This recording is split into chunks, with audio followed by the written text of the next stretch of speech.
Tá frio? Calor, Espírito Santo, incendiando nossos corações. Eu vou perguntar mais uma vez e a gente responde. Tá pegando fogo, pastor? Bem. Tá frio? Tá pegando fogo. Glória a Deus. Deus é bom. Amém. Deus é maravilhoso. A previsão que tínhamos era chuva a semana toda. Oramos domingo e Deus cerrou os céus, né? Deus é bom. Glórias ao Senhor. Amanhã está previsto um chuvisqueirinho. E aí depois já estabelece de novo, firma o tempo. Em nome de Jesus Cristo. Ele é bom, Ele tem cuidado de nós. Hoje é o culto dos inconformados. Hoje é o culto dos inconformados, o culto daqueles que não aceitam as coisas como estão, o culto daqueles que se revoltam contra as coisas do mundo, contra as coisas que estão acontecendo, aqueles que se revoltam e buscam uma presença, provocam o seu milagre. Hoje é o culto de provocarmos o nosso milagre, hoje é o culto de vivermos o reino dos céus. Se eu tivesse que dar um título para essa pregação, se eu tivesse que dar, não, eu já vou dar. Seria: o que é o reino de Deus? O que é o reino de Deus? Essa pregação, então,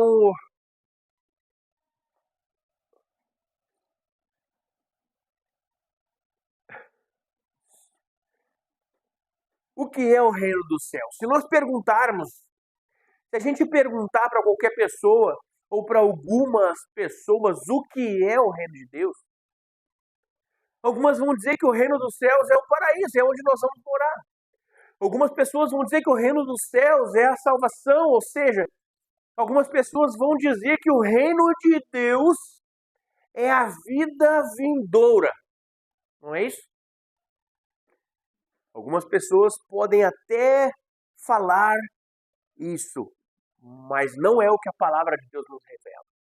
Não é o que a palavra de Deus revela a cada um de nós, porque a manifestação do reino dos céus não é para uma era vindoura. A manifestação do reino é para hoje. A manifestação do reino é para agora. E você pode abrir a palavra de Deus no livro de Marcos, capítulo 9, versículo 1. Quando você procura, eu vou fazer uma breve introdução do que estava acontecendo aqui.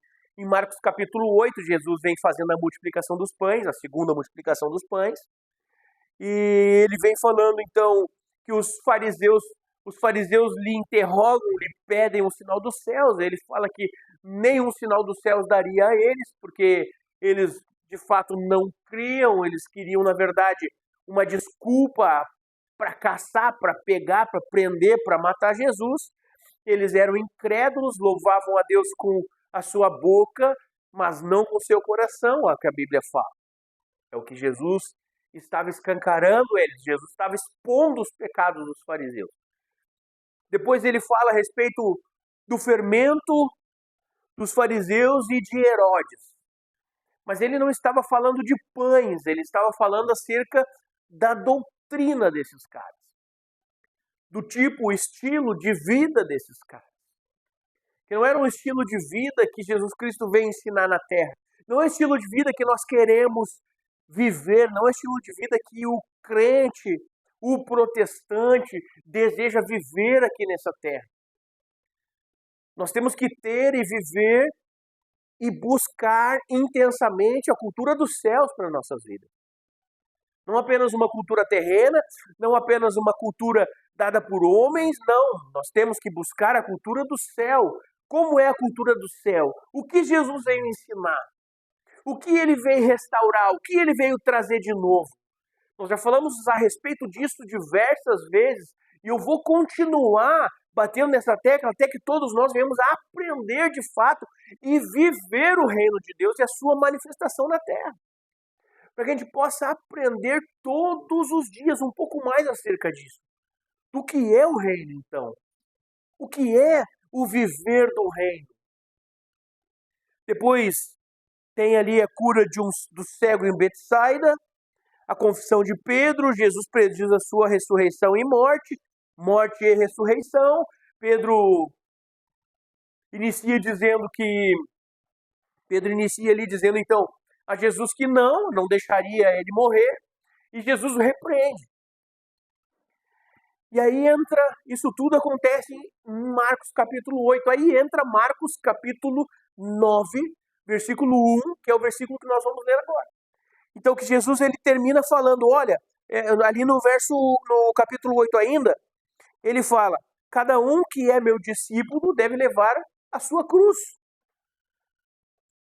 E o verso 38, que é o último versículo, ele fala, porque qualquer que nesta geração adúltera e pecadora, em outras traduções fala adúltera e perversa, fala, se envergonhar de mim, das minhas palavras, também o Filho do Homem se envergonhará dele, quando vier na glória de seu Pai com os santos anjos. Então aqui Jesus já dá uma introdução do que vai acontecer do porvir. Jesus dá uma introdução. Aqui nós estamos no 8:38. Marcos 8:38.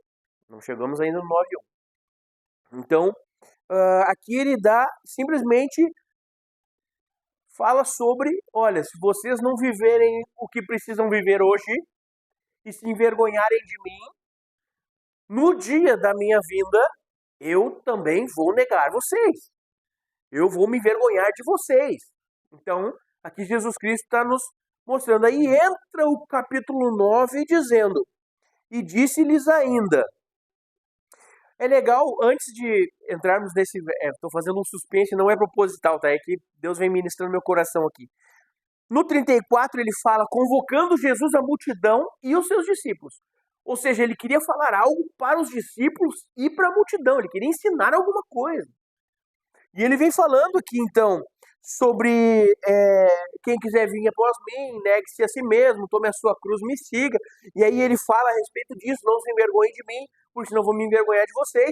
E ele continua ensinando, muda o capítulo aqui por uma organização bíblica, apenas para fim de encontrar o texto. Mas ainda é o mesmo assunto, ele reúne os discípulos, reúne a multidão e fala, no 9:1, dizia-lhes ainda, ou seja, ele não terminou de falar e estava falando, em verdade vos afirmo que dos que aqui se encontram, ou seja, está falando com quem? Daqueles que estavam presentes ali naquele momento. Dos que aqui se encontram, alguns há que de maneira nenhuma passarão pela morte até que vejam ter chegado com poder o reino de Deus. Então aqui Jesus Cristo ele está afirmando, alguns daqui não morrerão até que vejam ter chegado com poder o reino de Deus.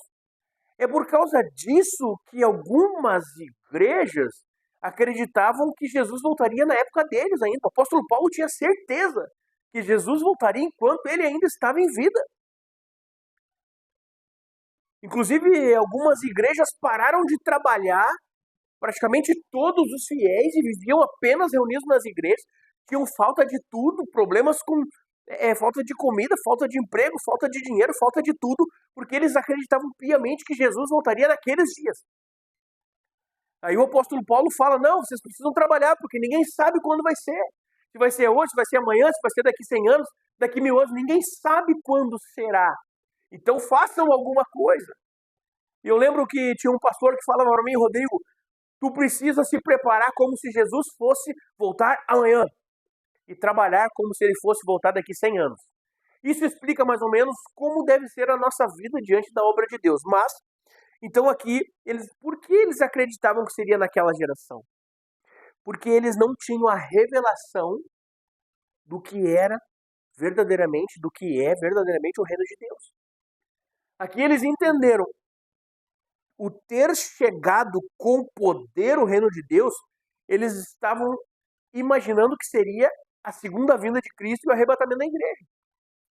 E é o que muita gente hoje acredita. É o que muita gente hoje crê, que o reino dos céus vir é um arrebatamento, é Jesus vindo em sua glória. Mas não é. Não é. Porque se fosse, ele já deveria ter voltado, porque todos que estavam lá, você pode ter certeza que já experimentaram a morte. Todos. Esse texto só me mostra uma coisa: o reino dos céus inicia na descida do Espírito Santo. O reino dos céus inicia em Pentecostes. Meu Deus, isso era uma pregação para domingo, porque estamos falando sobre o Pentecostes. Mas o reino dos céus, então, inicia na descida do Espírito Santo, no fortalecimento, no poder, na filiação, no selo de Deus. O reino dos céus é para que seja vivido e desfrutado. Vivido, não sei se essa palavra existe. Existe vivido? É para que ele seja vivido e seja desfrutado aqui na terra em vida. O reino dos céus. E um reino precisa, todo reino tem um rei, todo reino tem um governo.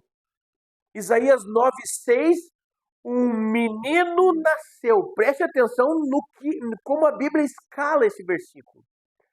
Um menino nasceu. Um filho se nos deu. E o governo estava sobre os seus ombros. Então, o reino dos céus foi inaugurado. Então, quando Jesus Cristo morre, quando ele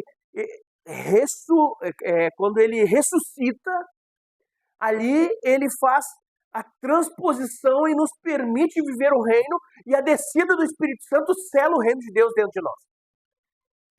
Então, todos nós que temos o Espírito Santo estamos propícios, vamos falar assim, ou todos nós que temos o Espírito Santo estamos classificados ou autorizados a viver o reino dos céus, a viver o reino de Deus. Não apenas uma salvação vindoura, não, mas viver aqui, desfrutar agora daquilo que o Senhor já nos prometeu, já nos deu e já fez na cruz. Porque quando Isaías 53 vem falando daquilo que Cristo fez, ele fala verdadeiramente, tomou sobre si as nossas dores, as nossas enfermidades, o castigo que nos traz paz estava sobre ele, e pelas suas pisaduras fomos sarados. Ele não está falando também de um reino dos céus pós-arrebatamento. Ele está falando de hoje, do momento que vivemos hoje, do agora, de que Cristo fez na cruz para que a gente possa desfrutar. Então perceba que as promessas de Deus precisam se cumprir na vida da igreja. A igreja precisa viver as promessas. A igreja necessita viver as promessas, mas para viver as promessas tem que conhecê-las.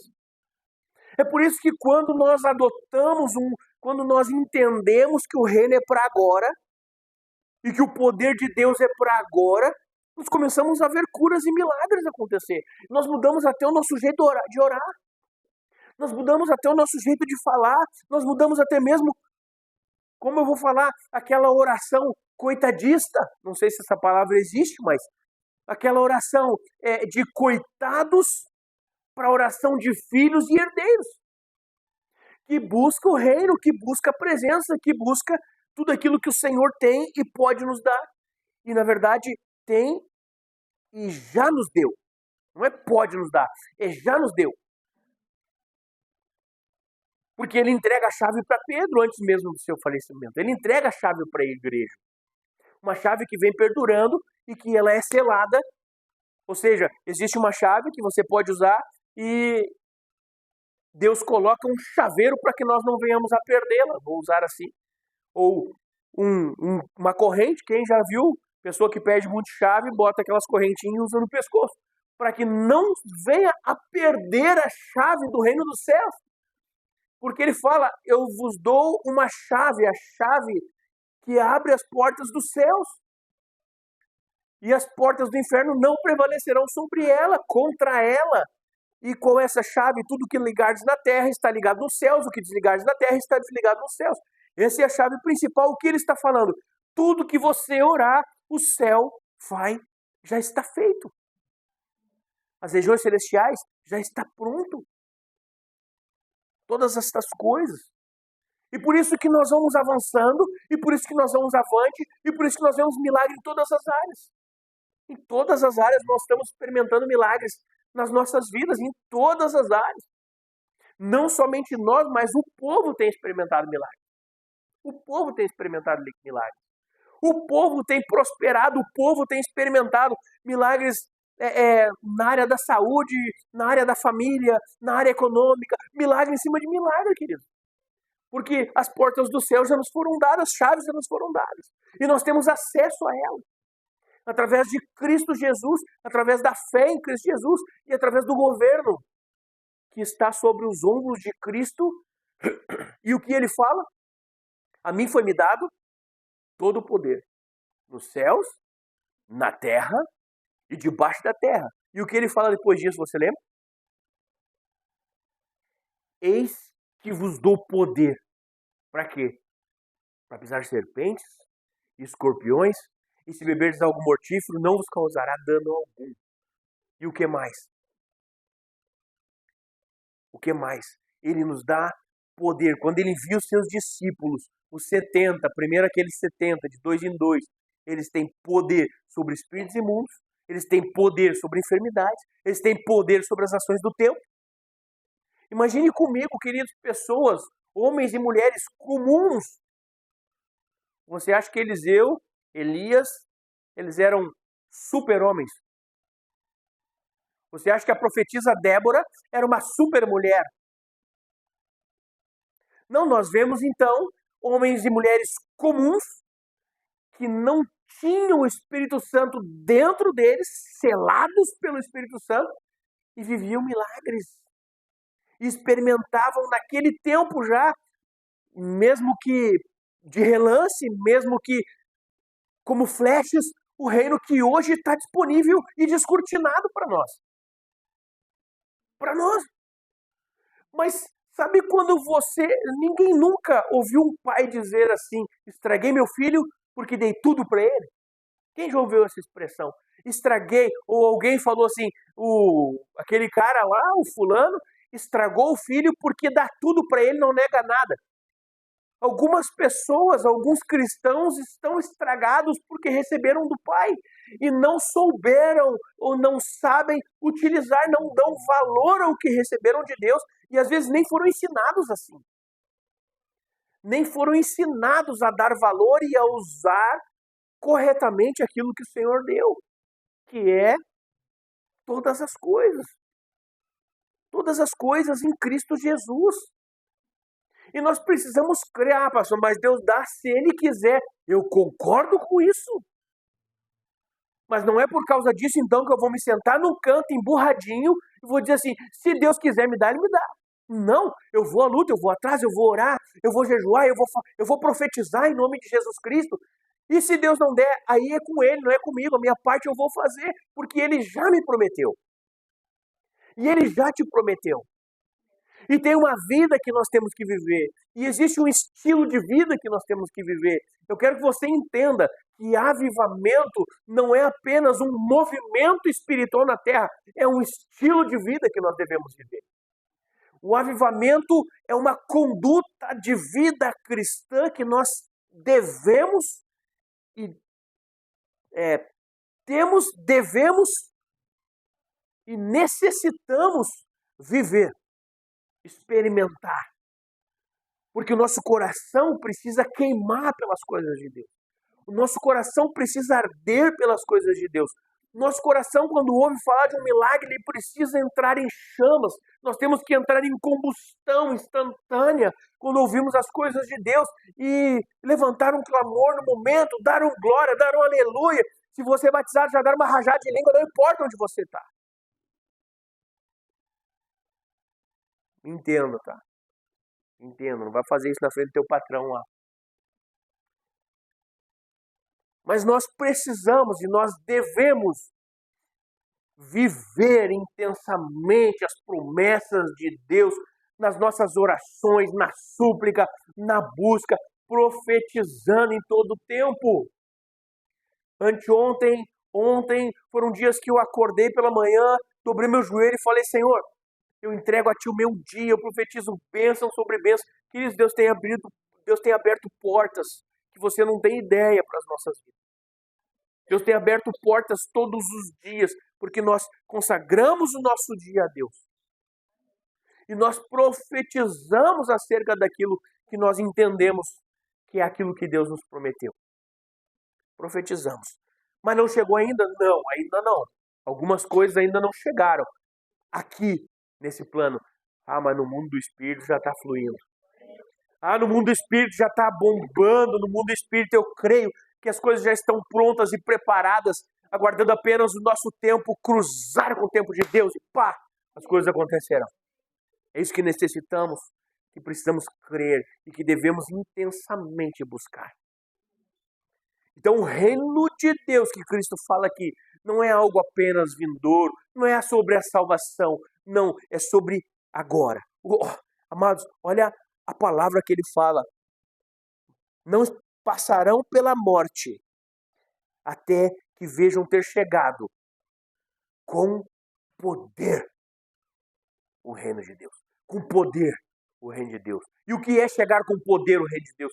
Se não a descida do Espírito Santo, que é o que nos dá poder e autoridade na terra. Se é o que nos prepara, o que nos traz os dons espirituais para exercer curas, milagres, prodígios e maravilhas em nome do Senhor Jesus. Se não é o Espírito Santo que nos motiva, que nos levanta, que nos dá consciência, que nos dá resposta no momento certo e que fala o nosso coração sobre tudo aquilo que precisamos. É isso. O reino de Deus é para agora, é para hoje. É para esse momento, é para quando nós formos orar, você fala, Senhor, eu creio e eu quero exercer agora o reino de Deus, eu quero viver agora o teu reino. Não amanhã, não depois, agora, hoje. Hoje, Senhor. O reino de Deus hoje. As tuas promessas hoje. Eu vou abrir os céus hoje. Eu tenho a chave. Quem tem a chave? Você tem a chave? Tem a chave ou não tem? Olha pro irmão que está do teu lado, tô brincando. Só faz assim, ó. Não, mas não é para esse lado, você está trancando, é pro outro. Abra o reino dos céus com a sua boca. Em nome de Jesus, queridos, profetize sobre a sua vida. Ligue na terra, desligue na terra o que você não quer, ligue na terra o que você deseja. Nos foi profetizado, nos foi dito, nos foi falado. Cristo nos prometeu. Jesus é mentiroso? Meu Deus, então creia. Senhor, não é o que eu estou vendo. O que Pedro falou na beira do rio, do mar para Jesus lá? Você lembra? O que Pedro disse, você lembra? Senhor, eu voltei, pesquei a noite toda. Sabe o que ele disse? Eu não estou vendo os peixes aqui, mas segundo a tua palavra. Meu Deus, estou arrepiado. Não é de frio. Não é. Segundo a tua palavra, eu lançarei a rede de novo. Segundo a tua palavra. Deus, nós vamos orar segundo a tua palavra nessa noite. Nós vamos profetizar segundo a tua palavra. Porque aqui nós veremos o reino dos céus descer com poder. Assim como está aqui, Marcos capítulo 9, versículo 1. Põe a mão na sua Bíblia e diga, Senhor, em concordância com a tua palavra, eu oro e profetizo. Em nome de Jesus. Glórias a Deus. Eu quero orar contigo. Se coloque de pé. Em nome de Jesus Cristo. Você que está na sua casa. Em nome de Jesus, creia e não seja enganado. O reino de Deus é para hoje. Em nome de Jesus.